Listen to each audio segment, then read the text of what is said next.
When you grow up, you tend to get told that the world is the way it is.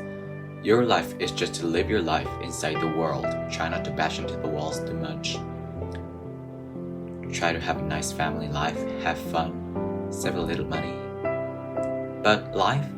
That's a very limited life. Life can be much broader once you discover one simple fact. And that is everything around you that you call life was made up by people that were no smarter than you.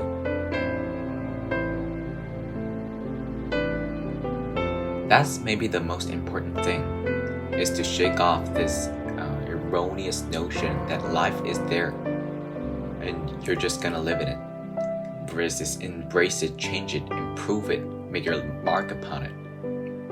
I think that's very important, and however you learn that, once you learn it, you'll want to change life and make it better, because it's kind of messed up in a lot of ways. Once you learn that, you'll never be the same again.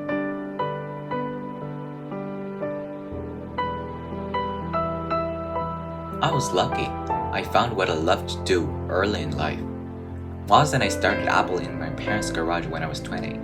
We worked hard, and in 10 years, Apple had grown from just the two of us in a garage into a $2 billion company with over 4,000 employees. We just released our finest creation, the Macintosh, a year earlier, and I just turned 30. And then I got fired. How can you get fired from a company you started? Well, as Apple grew, we hired someone who I thought was very talented to run the company with me. And for the first year or so, things went well. But then our visions of the future began to diverge, and eventually we had a falling out. And when we did, our board of directors sided with him. And so at 30, I was out. And very publicly out. What had been the focus of my entire adult life was gone, and it was devastating. I really didn't know what to do for a few months. I felt that I let the previous generation of entrepreneurs down, that I dropped the baton and it said bang passed to me. I met with David Packard and Bob Noyce and tried to apologize for screwing up so badly. I was a very public failure and even thought about running away from the valley, but something slowly began to dawn on me. I still loved what I did. The turn of events at Apple had not changed that one bit. I had been rejected, but I was still in love. And so I decided to start over. I didn't see it then, but it turned out that getting fired from Apple was the best thing that could have ever happened to me. The happiness of being successful was replaced by the lightness of being a beginner again, less sure about everything. It freed me to enter one of the most creative periods of my life. During the next 5 years, I started a company named Next, another company named Pixar, and fell in love with an amazing woman who could become my life.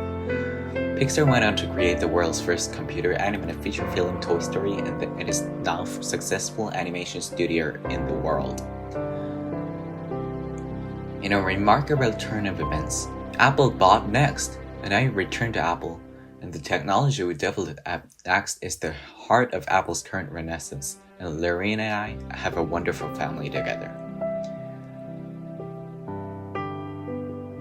I'm pretty sure none of this would happen if I hadn't been fired from Apple. It was awful tasting medicine, but I guess the patient needed it. Sometimes life gonna hit you in the head with a brick. Don't lose faith. I'm convinced that the only thing that kept me going was that I loved what I did. You've got to find what you love. And that is as true for work as it for lovers. Your work is going to fill a large part of life, and the only way to be truly satisfied is to do what you believe is great work. And the only way to do great work is to love what you do. If you haven't found it yet, keep looking and don't settle. As what all matters of the heart, you'll know when you find it. And like any great relationship, it just gets better and better as the years grow along. So keep looking, don't settle.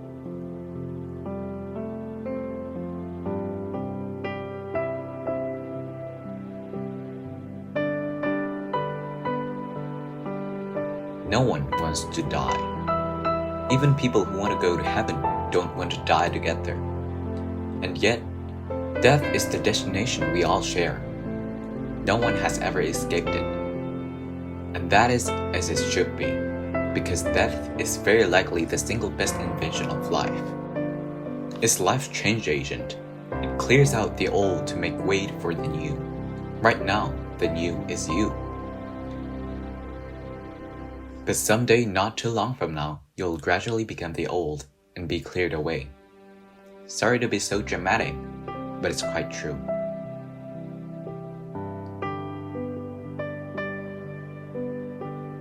When I was 17, I read a quote that went something like, "If you live each day as if it was your last, someday you'll most certainly be right." It made an impression on me, and since then, for the past 33 years, I've looked in the mirror every morning and asked myself, if today were the last day of my life, would I want to do what I'm about to do today?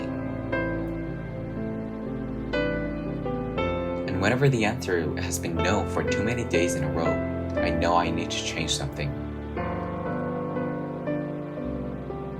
Remembering that we'll all be dead soon is the most important tool that I ever encountered to help me make the big choices in life. Because almost everything, all external expectations, all pride, all fear of embarrassment and failure, these things just fall away in the face of death, leaving only what is truly important. Remembering that you are going to die is the best way I know to avoid the trap of thinking you have something to lose. You are already naked.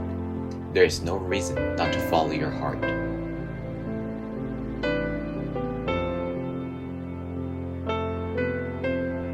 You can't connect the dots looking forward. You can only connect them looking backwards. So you have to trust that the dots will somehow connect in your future. You have to trust in something, your gut, destiny, life, karma, whatever. Because believing that the dots will connect down the road will give you the confidence to follow your heart, even when it leads you off the well-worn path, and that will make all the difference. Don't be trapped by dogma, which is living with the results of other people's thinking. Don't let the noise of others' opinions drown out your own inner voice. And most important, have the courage to follow your heart and intuition. They somehow already know what you truly want to become. Everything else is secondary.